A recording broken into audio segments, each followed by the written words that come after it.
welcome also from my side to Athens, to my city. It's so nice to see so many of you.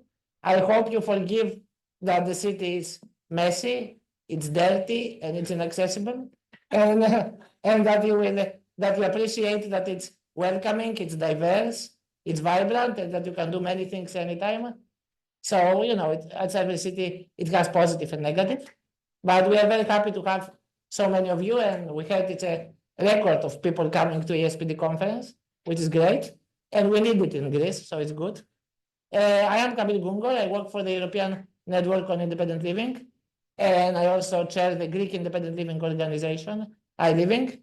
It's a pleasure to be here, and thank you, ESPD, for inviting me once again, and to contribute. And we have a very interesting panel about what businesses need to do, to foster inclusive employment. And we have 5 excellent speakers with us. We have Mrs. Polina Kourakou from Marks & Spencer, Hellas. We have Dimitris Tourlidas from Margarita, Greece. We have Theresa Shearer from ENIL, Scotland.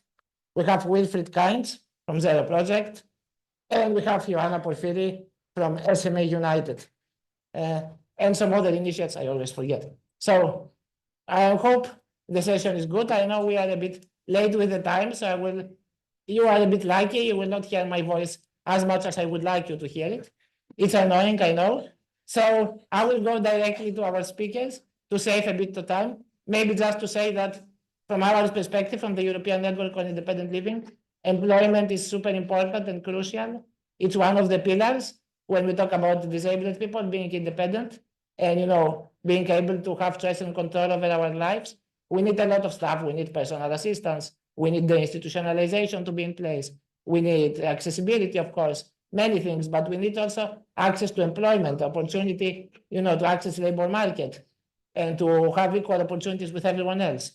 So having this in mind, it's very important for us. And of course, we also base our work a lot on general comment number 8 of the CRPD committee, which is very important tool, and it's important to address it. So I encourage you all, if you don't know it, to Google it, general comment number 8 of the CRPD committee. It's like the best tool you can have to see what it means inclusive employment and what it's okay to do and what is not okay. But okay, I stop here and I will go to our first speaker, Mrs. Kourakou. Thank you for being here. And I would like to ask you, how can businesses be more inclusive and what you do in that direction? I think you're a good example. I hope so. Good morning, and thank you for the great opportunity to be here today. I believe that we are at a point where lots have been done in Greece during the past few years regarding inclusivity from companies in the private sector. Many steps have been taken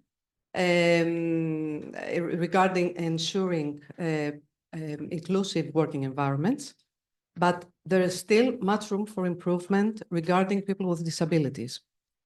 At Marks & Spencer, we have tried during the past few years to create strategies and action plans in order to foster an inclusive working environment within the organization.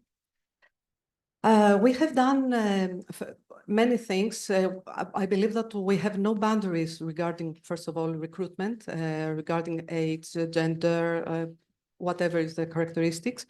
But first of all, what we have done is involve in each and every step of our decisions all the leadership team of the company, because we would need their support and active involvement in every strategy that we made. It's not just an HR department responsibility, it's everyone's responsibility, each and every stakeholder of the business. So we had their support every step of the way, and then we made many actions. We proceeded in many actions like internal employee forums where we exchange opinions, external speakers. We have created policies regarding diversity and inclusivity. And definitely we have tried all through those years to create specific points within our processes where we constantly gathered feedback from our employees. This was absolutely crucial for us because we needed to check each time if we were on the right track. I believe now, after at least 2-3 years that we made this effort, we are considered to be among the retail companies that do have an inclusive workplace. This is what we have as a feedback from everyone. Definitely, we had, of course, at this point, social media was also a very good ally for us, and we do not need to be afraid of technology. By posting all of our activities and all of our actions, first of all, we attracted candidates with different backgrounds, and secondly, we influenced other employers to do the same as well. A turning point for us, to be honest, was when we first discussed the possibility of hiring a person with disabilities, especially under the spectrum of autism. All our efforts to be inclusive and to be diverse, I believe, were left aside because we realized that there was so much lack of knowledge within the people, information, stereotypes and misconceptions, that we found it really difficult to proceed with that. But we were so lucky that we had the cooperation of Margarita organization. Thank you very much, Dimitris, for that. Whose expertise, insights, knowledge, and support and coaching in each step of this journey made us have a very good result in this initiative that we had planned. And of course, the result was very successful. We did hire a person with autism for the first time. And if there are other businesses here as well, I would like to suggest without any doubt that this is a very efficient process in its level. Of course, I would like to have from our experience now for the past year, because our new colleague has been in the company for 1 year now, I would like to point out 2 main critical factors for the businesses in order to be able to have good results. First of all, extensive preparation. It's absolutely critical for us to be prepared regarding workplaces, workspaces, flexible shifts, effective and targeted job descriptions, which would match the tasks and the responsibilities of the job to the strengths and skills of the person that we need to hire. And again, the support of our partners in Margarita was absolutely critical on that. And secondly, extensive training within the organization. People do have resistance, do have stereotypes. Communication, constant communication and constant training is a key thing to the successful result of everything. All the colleagues that would be involved in the project and all the colleagues that would be cooperating with our new colleague entered many trainings with the help of our partner, Margarita. In this journey, we missed some things, to be honest, as a company. We missed, first of all, the knowledge that we should have had during our undergraduate and postgraduate trainings. Courses should have been included in that, even from preschool, not in universities. And secondly, we missed a very structured framework from the government, which government, of course, has made many steps, but a structured framework with subsidized programs in order for us to be able to support special equipments, trainings, and many other things would have been very helpful for us. All in all, I would like to point out that people with disabilities do have their place in the professional field in the private sector. Our colleague did find her own route at Marks & Spencer. And I have to say that it's one of the most dedicated and committed persons within the organization. Thank you.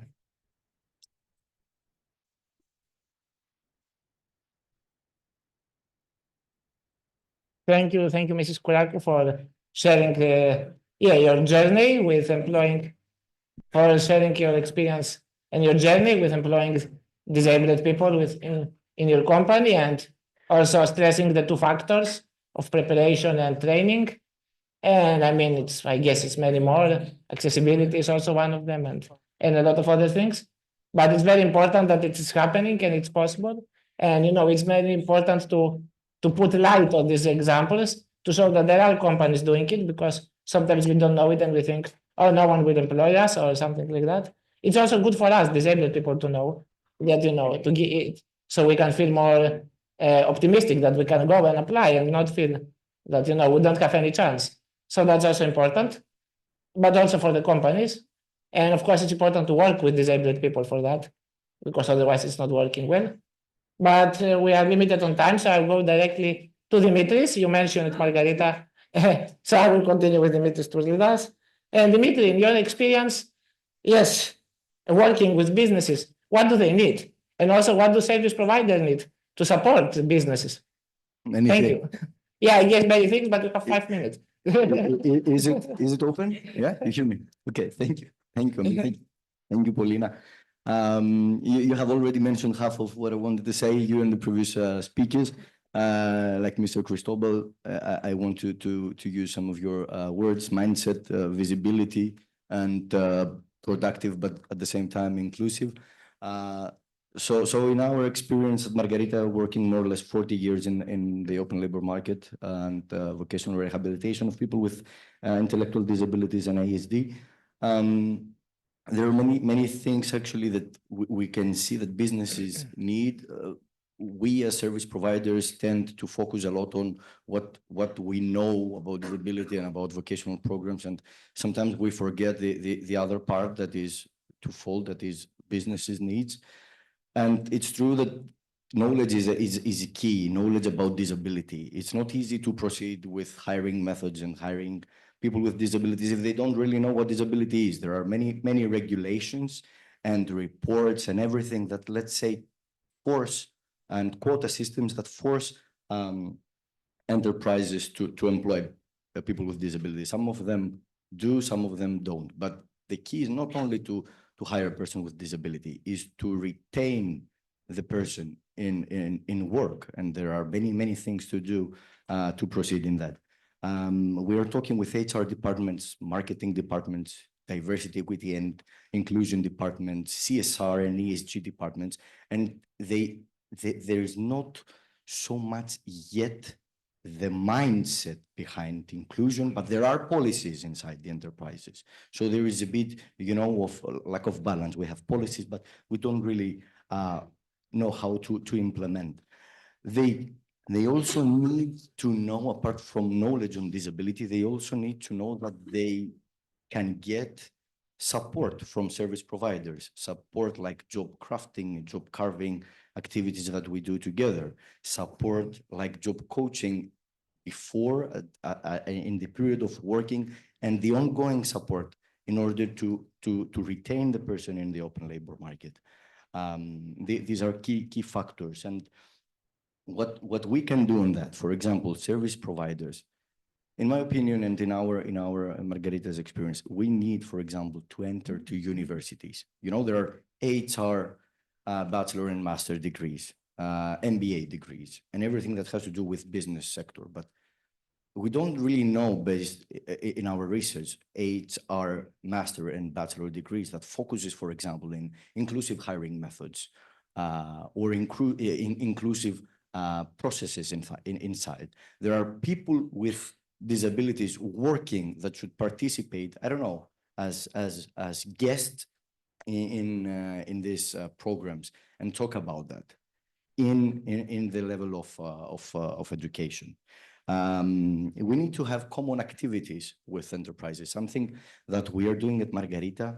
We are proceeding with job shadowing activities. Of course, it's not something that we invented. There is many years ago job shadowing, but We are in a different enterprise every week. Every Thursday, we are in a different enterprise, in a different industry. It can be pharmaceutical, it can be shipping, it can be supermarket, banks, and everything. Retail, of course, as Polina mentioned. And this is a threefold asset. First of all, for many of our people, it's their first time entering in the open labor market and performing in different duties. Also, it's a key for employers and employees in the open labor market that for many of them is the first time interacting while working with people with disabilities. And it's amazing because after the job shadowing activities that we receive some feedback, it's amazing that they say, oh, that was it? That was, we expected it much harder, and that they cannot communicate and that they cannot perform many things. And this is the starting point of the mindset. You know, of course, you cannot change stigma in a 3-hour activity, but word of mouth is amazing. And this is something as well that we need from enterprises. Ambassadors, when you implement a good practice, and this practice is going in a word of mouth or in social media, that helps a lot, like LinkedIn, for example.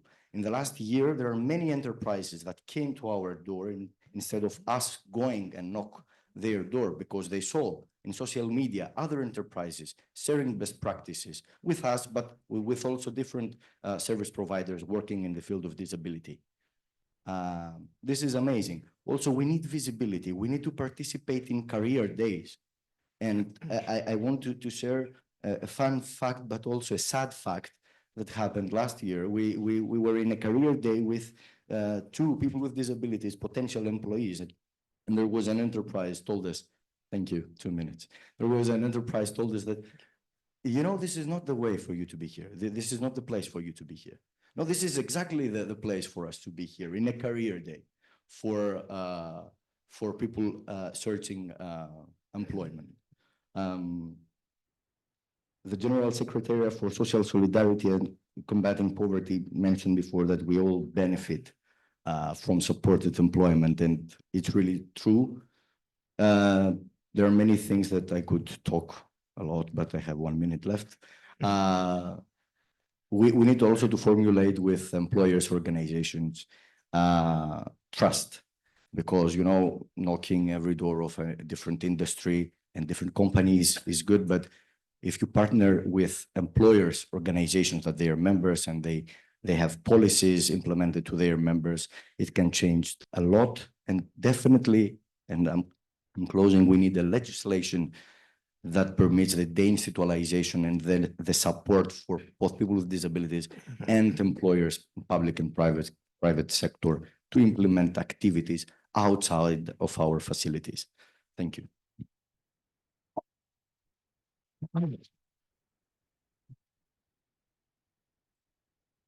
Thank you, Dimitri. Thank you for sharing, you know, your the work you do also and what is needed. And I mean, I fully agree that it's not only about getting the job, but also retaining it, keeping it. It's very important. And in general, the whole topic is very dear to my heart because, for example, I live in Greece and I found a job the first job in my life when I was 30 years old. And it was not in Greece because it was difficult to find it in Greece. I work in Brussels. I mean, remotely from Greece, but for Brussels.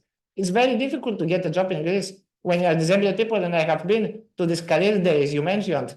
And I got, you know, invited by people to interviews, and then they realized we are disabled. And then, oh, no, sorry, it will not work. And we didn't. So, you know, there are these examples. It's very important to address them. And thank you for that. Now we take the plane, we go to Scotland.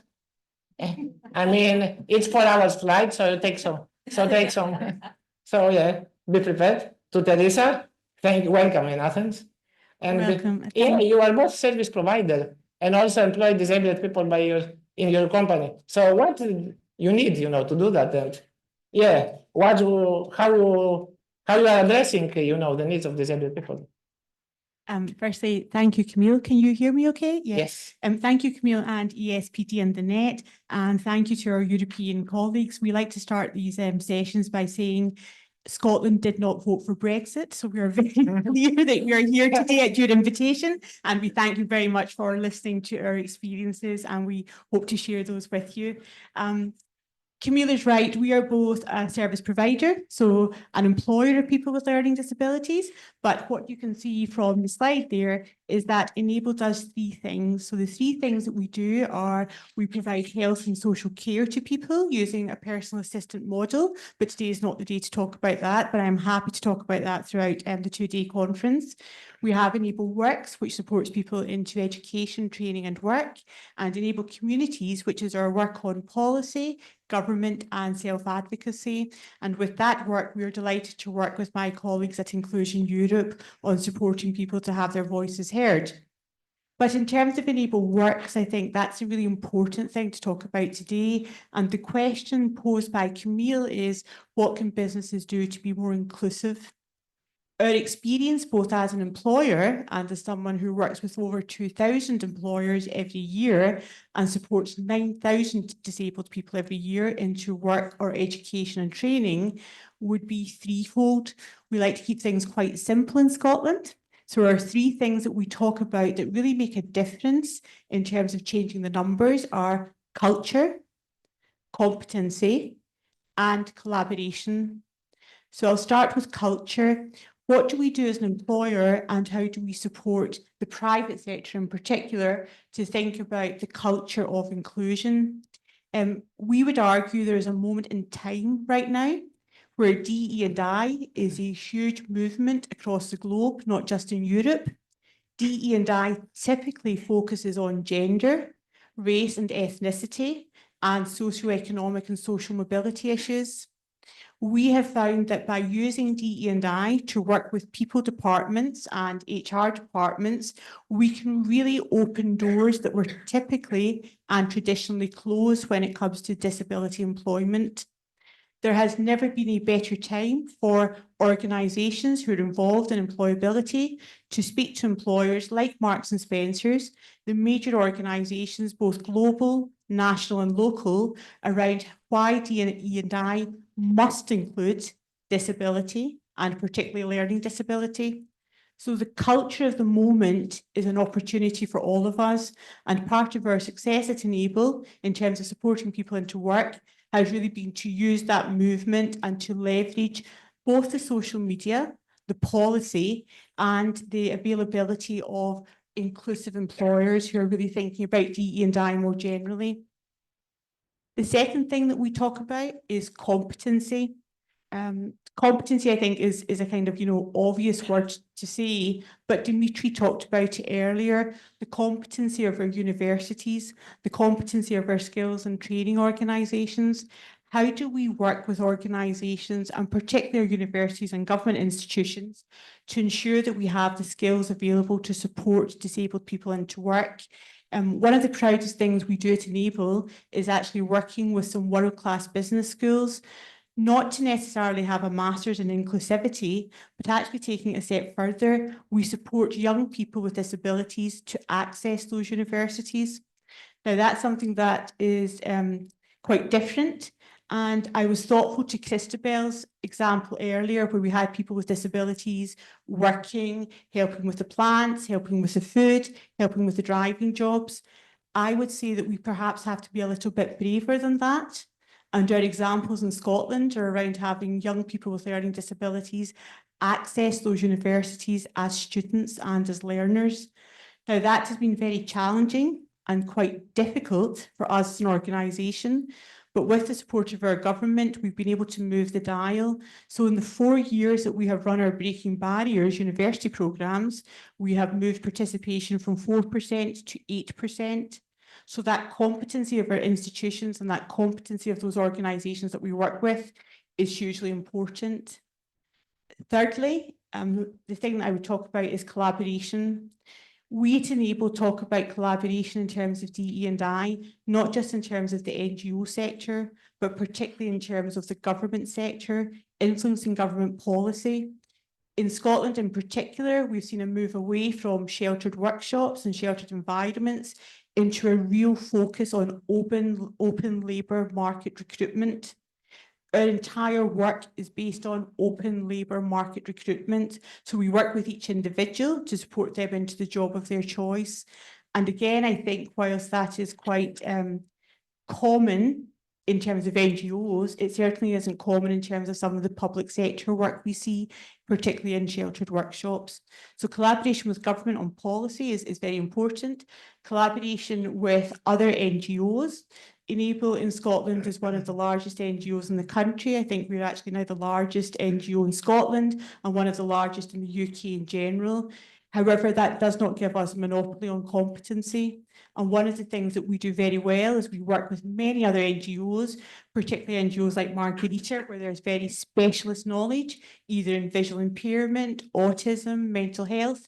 And we work with those other NGOs so that they can access the funding to support more people into work. And that is undoubtedly part of our success, a consortium collaborative model where we work together to get more people into work.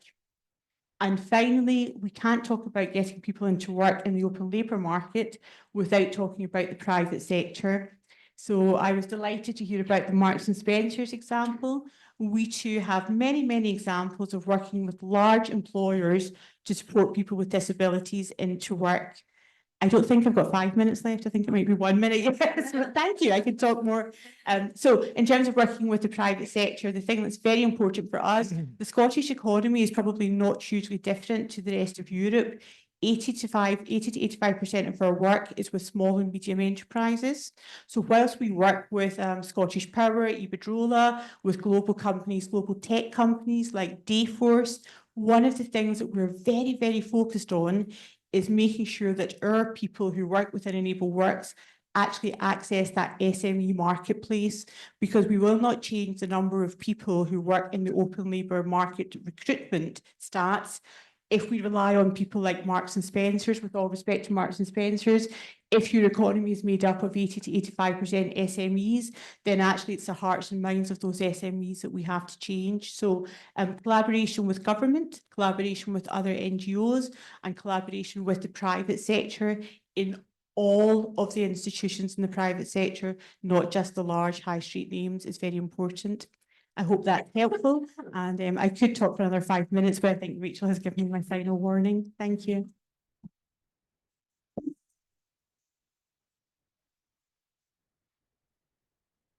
Thank you, Theresa. Thank you for sharing, the real impact you do in Scotland with Enable Scotland.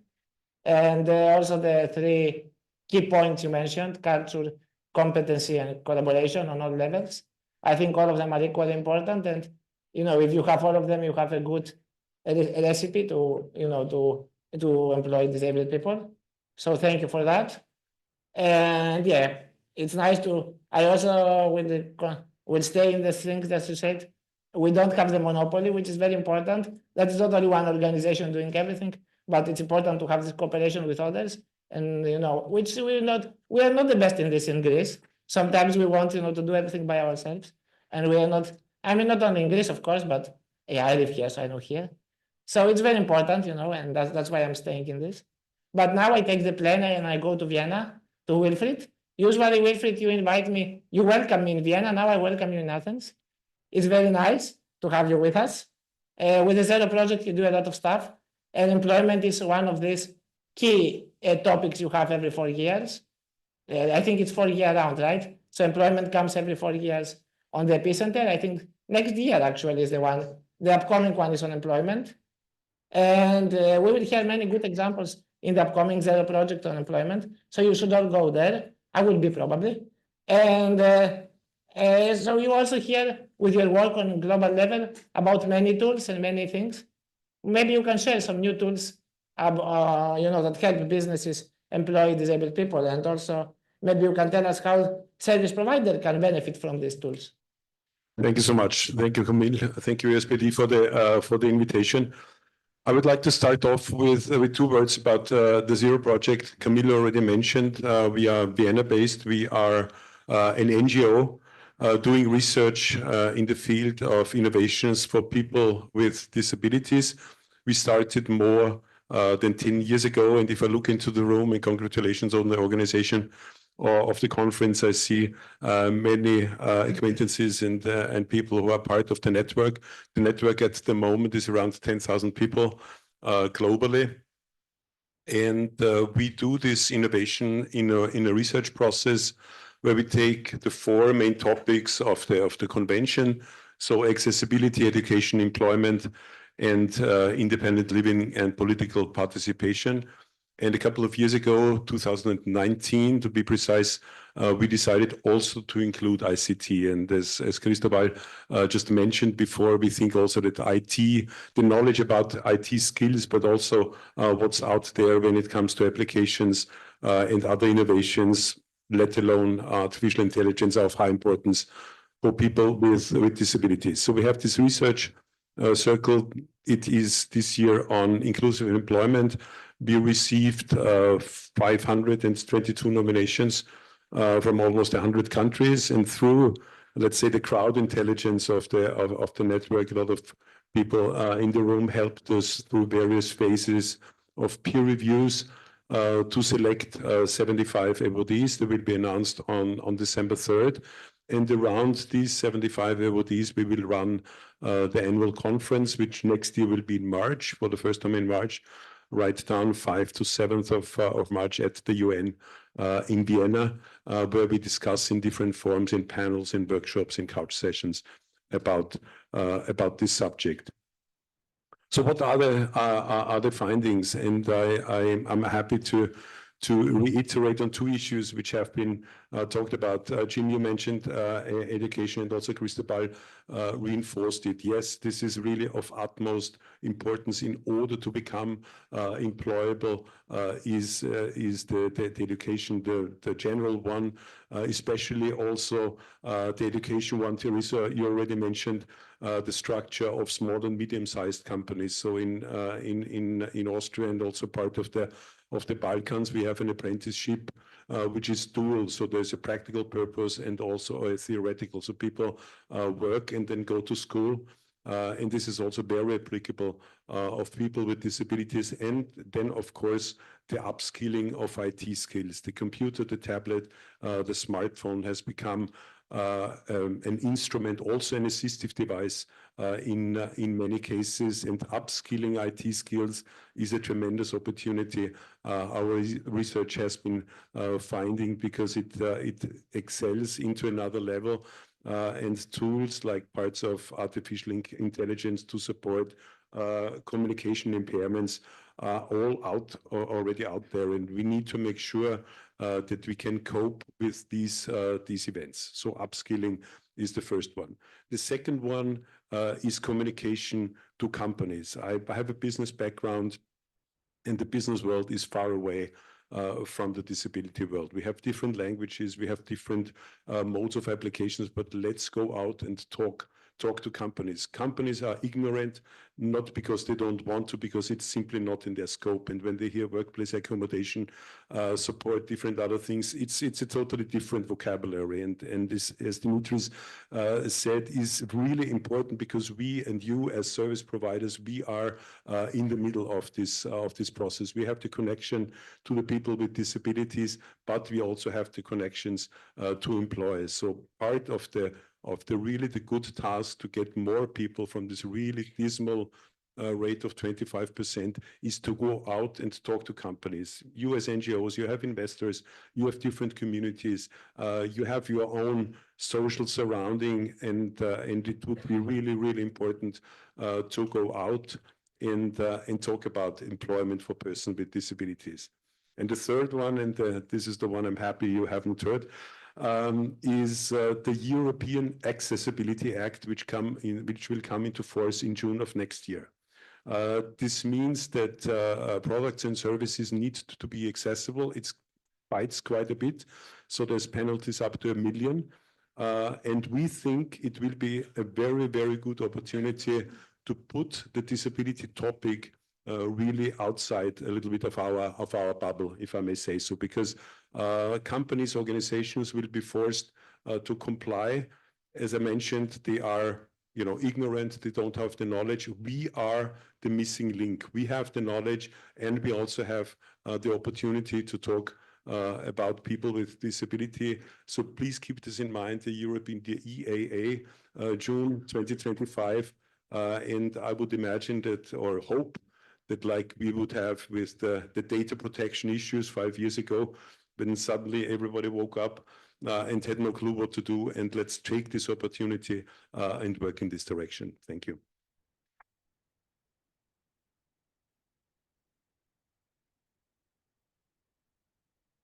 Thank you, Wilfried, always to the point and on time. I really appreciate it.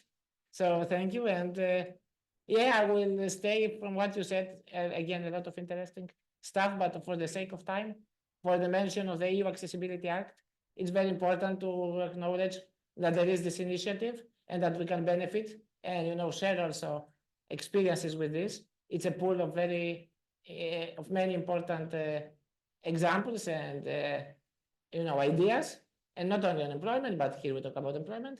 So yeah, I encourage you all to get yourself, you know, acquainted with with the issue, and with the EU Accessibility Act. Accessibility EU. Sorry.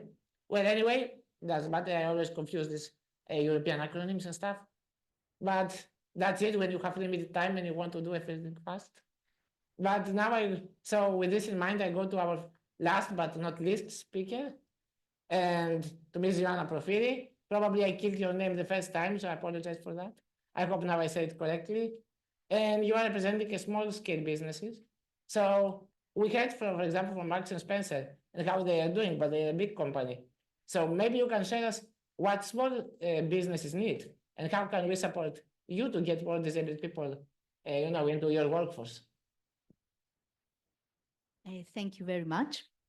First of all, I would like to thank you for the invitation on behalf of SMEunited, and more specifically on behalf of Greek General Confederation of Professional Craftsmen and Merchants. As you have already said, I will try to talk, but from the side of very small and medium enterprises. In this entrepreneurial world, we face some more specific and more serious problem in order to support also as micro and micro enterprises, the essential integration of the people with disabilities in the labor market. So this is a very difficult issue, and if there is not a big problem, in order to give you a much more detailed answer, I would like to continue in Greek language. Okay. Thank you very, very much. Maybe you give 10 seconds for people to put Thank you. the headphones.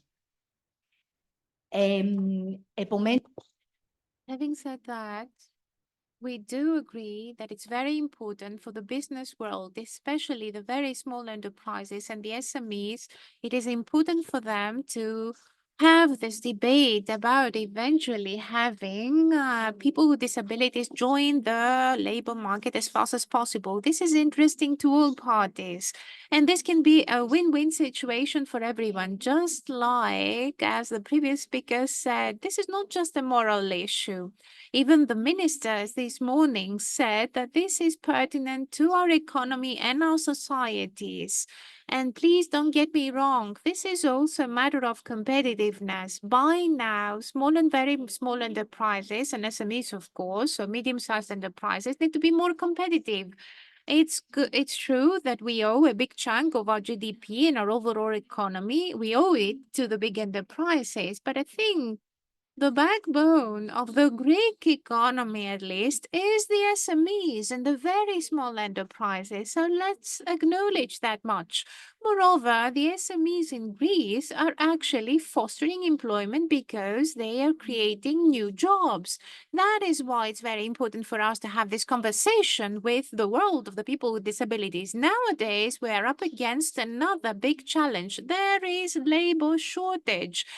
We are seriously in dire need of hands. We need human resources. The tourist industry, for instance, or the transportation industry in Greece. They are in need of hiring people, and there's not enough people to be hired. Employers in such industries in Greece, in those sectors, keep insisting on the fact that they can't find people to hire.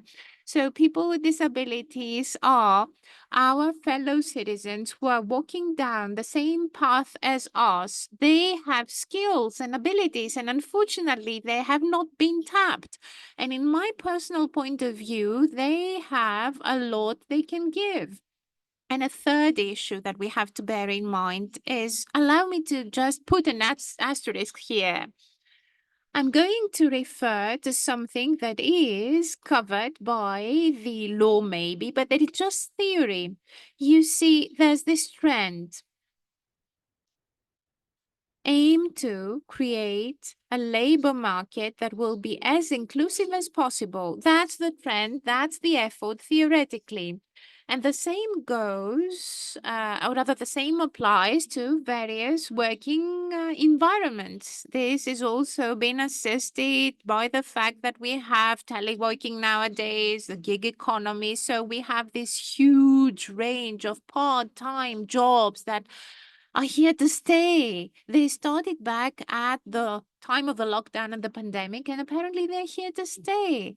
So small and very small enterprises are forced nowadays to keep up. And they have to keep up with this trend, and now they have to adjust and adopt. And we as a confederation keep telling the small and very small enterprises that they have to become an attractive employer. We keep telling them that they have to become appealing to the people out there. We can't help but notice that the potential young workers or the workers in the next generation are really concerned with and care about the type of working environment they will eventually join. Surveys and research have indicated that young people care about work-life balance to begin with. And they also care about such parameters as much as they would care about how much they will be paid. This is important to remember. The world of very small enterprises and the world of SMEs, as I suggested before, is up against bigger obstacles compared to the obstacles that bigger enterprises and organizations are being faced with. At the level of strategies, for instance, it seems that to a certain point, decision-making and policy-making does not really take into account the size of these enterprises or their organizational structure. You know, very often when you're talking about a small enterprise, it's very small. It's a one-man show or maybe a one-woman show. So in this case, when you're talking about very small enterprises, this one single person is playing too many roles and doesn't have enough time.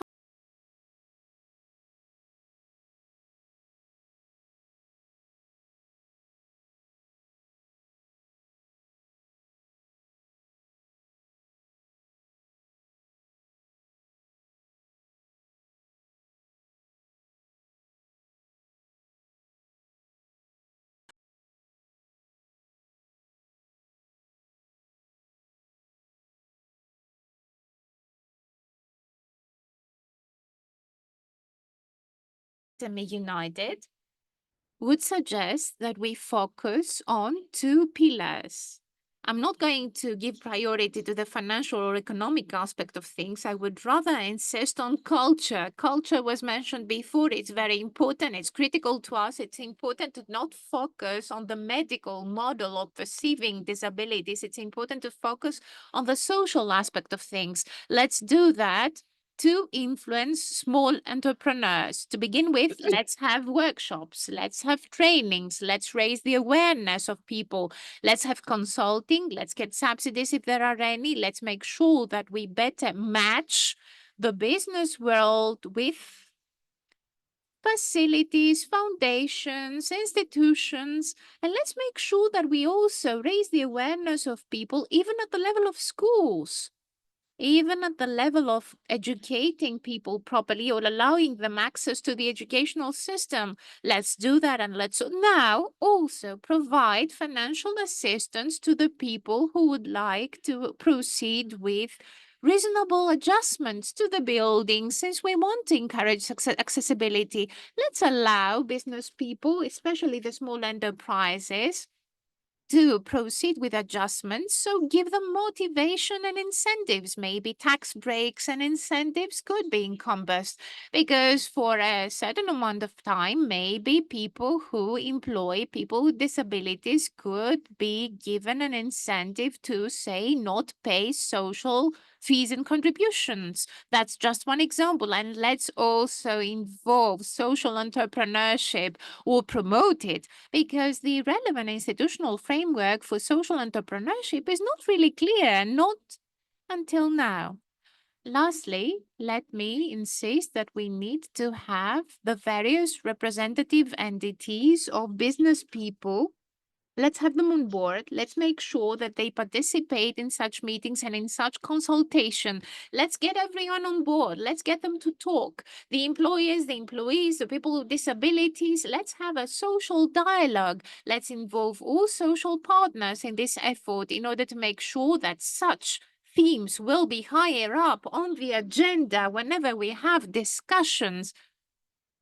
Thank you very much in English.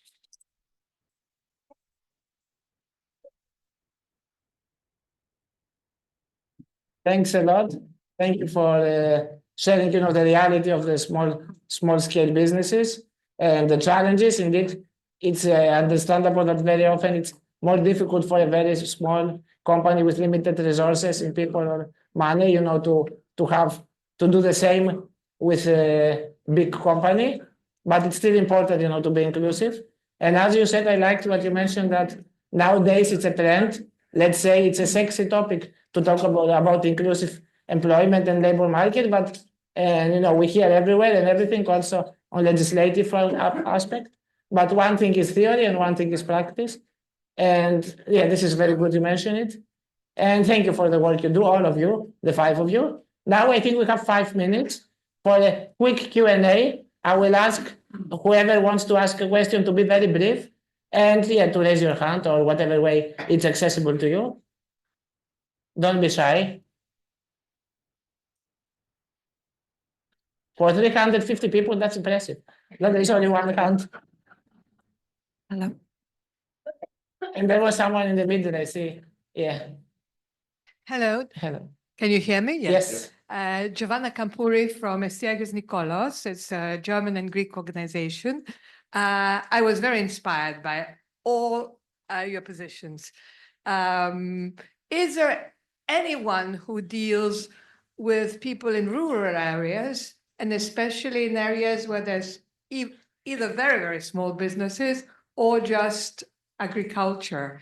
Is there any trends towards that? Because especially for adults with intellectual disabilities, it is work that is uniquely suited to some of them, but also there's an opportunity to explore different words of almost of therapeutic nature through work in agriculture. Thank you for the question. I suggest we collect, let's say, 3 questions, and then we go to speakers. I see Konstantin in the middle has someone. Yes, I'm please. Solfmeyer from Center for Social Economy in Austria. My question goes a bit to social economy. It was mentioned already. The European Commission had big hope into social economy, so there is an action plan going on. Do you have experience about social economy? Because it seems to be a more inclusive part of economy. Thank you for that. Is there 2 more questions? Okay, 2. So we take 4 questions in total, and then we give to speakers. Hello, my name is Elena Stamo. I represent POKISPE, which is the Federation of Social Enterprises dealing with mental disabilities. So I would like to ask what is happening with the non-visible disabilities and not only visible. We are working for a new project, which is called EGIA, for supported employment. In Greece, with 5 offices in Athens, in Patras, and in Thessaloniki. And we're trying to build a network of enterprises, giving opportunities to those people. And we support both the enterprises and the disabled. So I would like to have your position on this. Thank you. Thank you. And the last question in this round, I see Kostadina, I think. Yeah. Yes, please. Yeah, hello. This is Pau Castelví from the Open University of Catalonia. And my question is, how do you support companies in this process through using data to track their progress in relation to this specific topic? Thank you. Thank you. That was quick. Thank you. So we have 4 questions and we have 5 speakers. Who would like to go and with which questions? I see Wilfried, I see Theresa. So, okay, Wilfried, you were faster, so you start. Thank you. I want to go back to Franz for the social economy. I mean, I can give you a little bit data from our research, and for the moment it's dismal. So we have let's say out of 500 nominations, maybe 10 deal with a circular or social issues, meaning that they take not only the employment part for people with disability into consideration, but have also some other social issues or in environmental context. Some of them deal with waste treatment and collection. Clothing is a big part, as you remember, and there's some service businesses, but overall it's very small. Thank you. Theresa? My question would be on data from the Open University. So I recently just stood down from a House of Lords commission with Westminster on how do you make businesses more inclusive. The commission had 6 key recommendations. The first key recommendation was data and the use of data. And I would say that we are not good enough at using data to influence both governments and private enterprise. One of the things that we have done at ENIL is to set up a really important partnership with one of our key universities, the University of Strathclyde, and actually we work with their economic data analysis department, looking at how we can collate the data, and then more importantly, how do we use that data to leverage policies within government and private enterprise. So we don't have all the answers, but we're absolutely on track to data being a key part of how we move this issue forward. Thank you. Is anyone else from the speakers that would like to come with any of the questions? There was one on invisible disabilities, there was one on rural areas, and or maybe of the other questions. Would any one of you like to comment? Again, Wilfried. Yes, I can go back a little bit on the rural thing. We have quite some practices, mostly not necessarily from Europe, but from low-income countries, where the range is very big from handcraft making, like souvenirs, thing like soap, like livestock rearing. So there's quite a thing, and usually or mostly it is in combination with some microfinancing issues that people basically are encouraged to become entrepreneurs by securing a finance stream for them. Thank you also for that. Dimitris, I think. And I think we stop after that.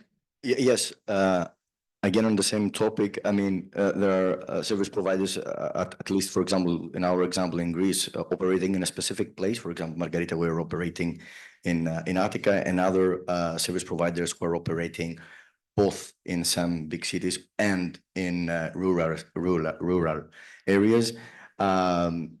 What we know already is that there is a big need outside of big cities, both in the vocational training for people with disabilities and also for approaching and retaining employment in enterprises, also small, medium enterprises and bigger ones.